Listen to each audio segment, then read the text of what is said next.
Fala aí, cambada de estudante do prezinho, tudo bem com vocês? Então, galera, meu nome é Kelvin, eu sou professor de filosofia. Estamos aqui com mais um programa, sei lá, sou de humanas. E hoje nós vamos falar sobre aqueles caras que vocês andam com ele todos os dias nas ruas, né? Você escuta falar deles o tempo todo, você vê referências, imagens assim o tempo todo. Mentira, tá? É só na aula de filosofia mesmo, porque eles não são artistas. São eles mesmos, os filósofos pré-socráticos. E antes de entrar no assunto, eu vou pedir para vocês deixarem um like aí no vídeo e ajudar a gente se inscrevendo no canal. E depois, né, não esqueça, tá, de compartilhar o vídeo com a galera para que a gente possa alcançar mais pessoas aí. Galera, antes de falar sobre os pré-socráticos, eu vou falar um pouquinho aqui rapidão sobre a divisão histórica, né, que a gente faz na filosofia. Basicamente, a história da filosofia é dividida em 4 grandes partes: filosofia antiga,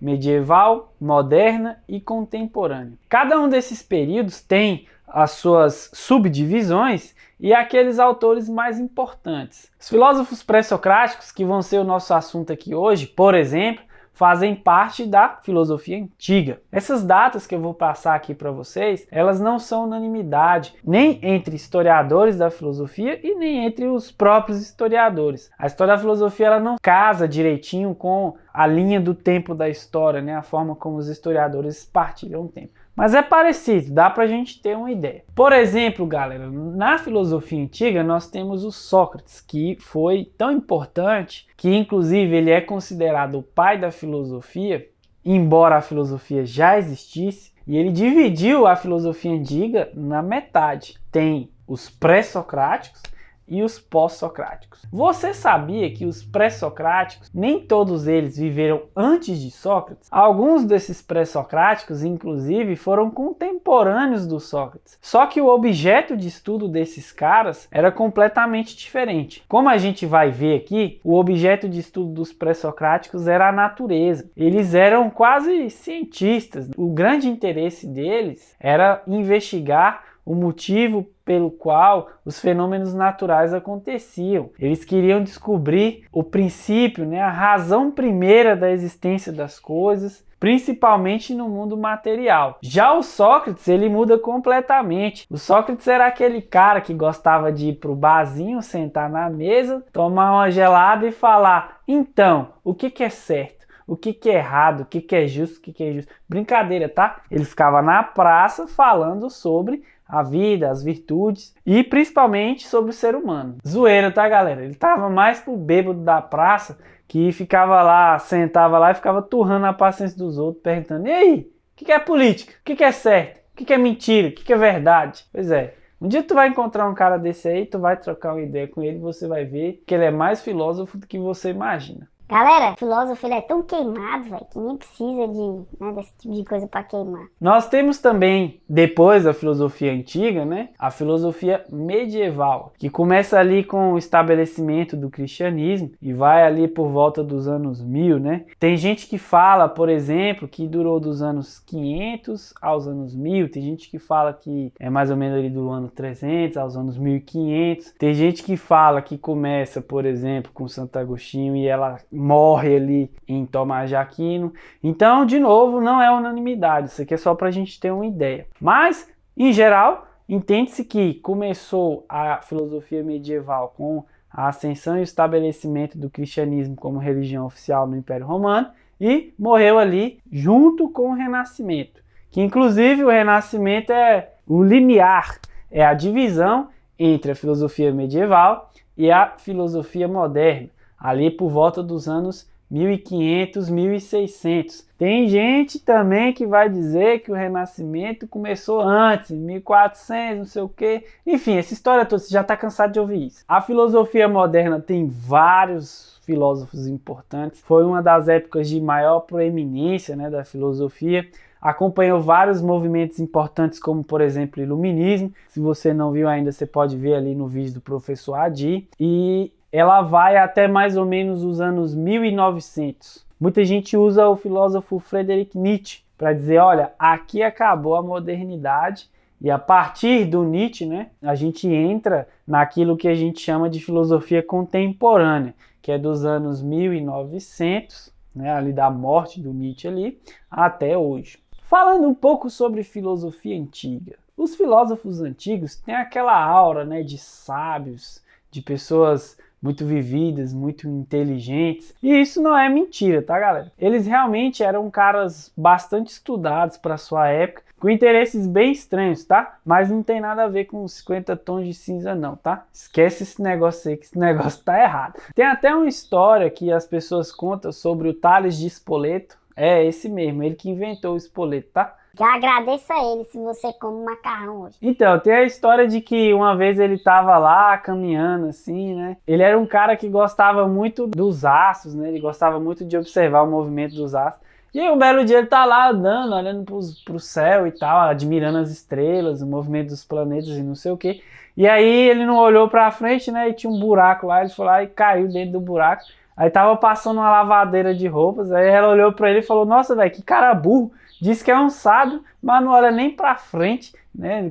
Entra e cai no buraco. Eu sei que vocês andam que nem o Eduardo Jorge, né? Respondendo nos comentários aí, os contatinhos de vocês aí no WhatsApp. E nem olha pra frente, né? E bate a cara no porte, atropelado, esses, né? Cuidado, hein, galera? Toma cuidado, não dá uma de Tales de Spoleto, não. Vamos prestar atenção no dia que a gente está andando. Então, além deles possuírem essa aura, né, de grandes sábios, eles realmente eram caras interessados em descobrir os segredos do funcionamento da própria natureza. Inclusive, anote isso aí nesse seu caderno aí que está aí na sua frente, que eu sei que você está estudando aí. Isso aqui não era pra você estudar, não. Era só pra você rir um pouquinho. Eu sei que tá perdendo a qualidade aqui, mas não tem nada não. Não se preocupa, não. Anota aí no seu caderno que uma das coisas mais importantes dos filósofos pré-socráticos é o objeto de estudo deles. E qual é o objeto de estudo deles? O que eles estão estudando? A natureza. Inclusive, eles utilizavam a palavra physis.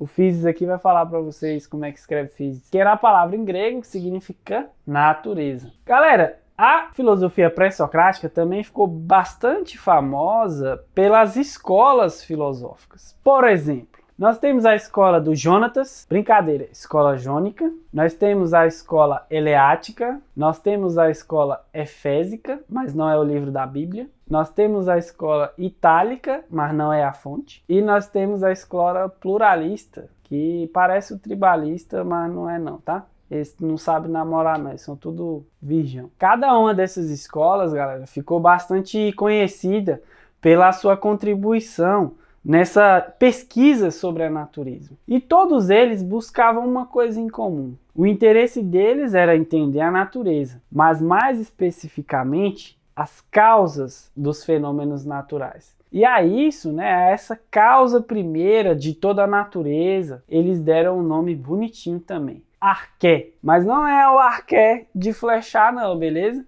E nem o axé, tem nada a ver com Léo Santana, com Ivete Sangalo, nada, beleza? Na verdade, é o princípio, é a origem, é a causa primeira de todas as coisas que acontecem na nossa natureza. Beleza, estagiário? Cuidado aí, encontra sua arqué. Pessoal, como vocês sabem, a filosofia ela nasceu como uma recusa, né? Uma tentativa de contrapor aquelas narrativas míticas sobre a realidade. Lembrando, pessoal, que o mito ele cumpre uma função de explicação do mundo em todas as sociedades. Não é diferente lá na Grécia Antiga. O mito ele servia como uma forma de explicar um negócio assim que você não sabe muito bem se é verdade, se não é. Por exemplo, dava um raio lá, pessoal, e o pessoal já falava: ih, o Zeus comeu feijoada hoje, o negócio tá feio. Ou então dava um maremoto, o mar estava meio agitado. O pessoal fala: o Poseidon bebeu demais, o negócio tá meio chamando Uga aí demais, aí tá meio ruim.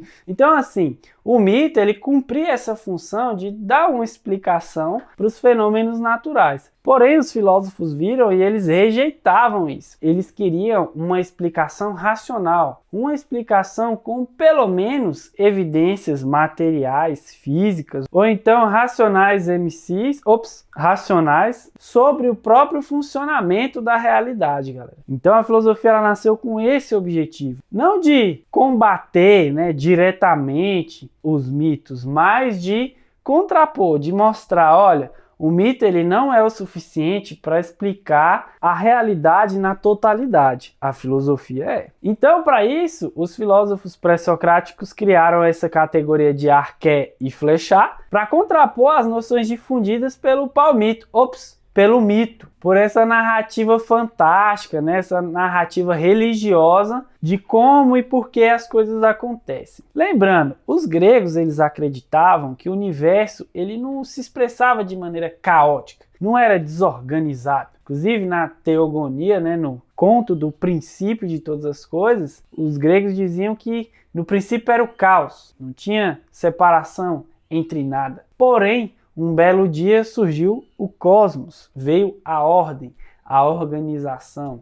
E a partir de então, o universo ele foi sendo criado. E assim surgiram os Cavaleiros de Ouro de Atena. E os de bronze? Os de bronze não, eles são fracos. Menos o Ikki de Fênix. Inclusive eu tenho uma foto do meu aniversário de 5 anos, vestido de Ikki de Fênix. Eu vou ver se eu boto aqui no vídeo pra vocês verem da minha cara depois. Inclusive, você sabia que a palavra cosmos significa ordem? A partir dessa palavra que surgiram palavras no português como cosméticos. O que você acha que o cosmético faz com a sua carinha? Ele dá uma organizada nessa coisa meio caótica que é a tua fuça. Ou a minha, não sei, vai saber. Por isso, inclusive, que o nome do nosso amigo aqui hoje é Cosmos Éticos, vulgo cosmético. Então, galera, para eles, o cosmos era possível de ser compreendido, né, de ser entendido, de ser visto através da investigação racional. Por isso que os filósofos eles queriam descobrir a arqué da própria natureza, né, a origem, o princípio a partir do qual toda a natureza surge. Galera, se vocês gostaram desse vídeo, vocês vão ter que aguardar para a próxima semana para ver o fechamento. E eu garanto que vocês não vão se arrepender. Acho que todo mundo aqui vai sentir um pouco de nostalgia da infância, né? Que tinha aqueles animes na manchete. Vocês vão conhecer os Cavaleiros de Sócrates, beleza? Então fiquem aqui para o próximo vídeo. Como ia ficar muito grande, a gente resolveu dividir em 2 episódios diferentes. Então vamos aproveitar para comentar aqui embaixo o que vocês acharam desse vídeo. Aproveita para comentar aqui embaixo o que vocês acham que vai acontecer no próximo episódio. Será que o Sócrates, com a sua armadura divina de Platão, vai conseguir resistir à flechada no peito do mestre Aristóteles?